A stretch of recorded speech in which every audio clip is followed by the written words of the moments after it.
Let's shift our focus now to the commodity space. Manisha is here, and today she's talking about, well, sugar. Sweet morning to you, Manisha.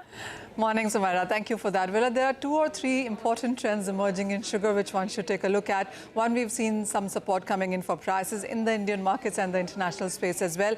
The second is when we are opening the new year, we are doing it with the lowest stock in perhaps a couple of decades or so in case of sugar at just about 6 million tons. And the third pattern or the trend to watch is that the Indian consumption is on a rise. And when you compare the last 5 or 6 years, we are on the higher side when you look at the year 2021 to 22. And I can support this by the numbers as well. This is the numbers coming in from ISWA, where you are looking at a total sugar production as compared to last year of around 394 lakh tons. This year around 400 lakh tons is what we are looking at in sense of sugar production. Of course, some of it will go for ethanol diversion. And when you look at those numbers, that's quite a bit of a hike from last year's comparison. Last year was 34 lakh tons, which was diverted from sugar into ethanol. This year, that number is at around 45 lakh tons. And the expectation that you will see this quantum or the ratio continue to increase as we go ahead into the years there.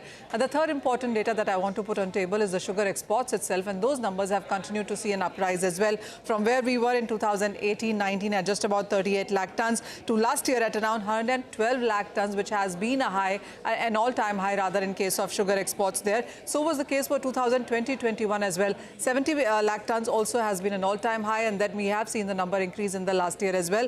This year 80 lakh tons is what the sugar industry is asking for, and in sense of approval from the government. At 80 lakh tons, when you look at the sugar production, the kind of buffer that the government will want to keep, 80 lakh tons is what the calculation comes in as. The industry does believe that with the festivities and the wedding season on right side the corner, there is demand for the sugar that is expected on the higher side, and so is the case with the prices too. Okay, all right, Manisha, thanks so much for that.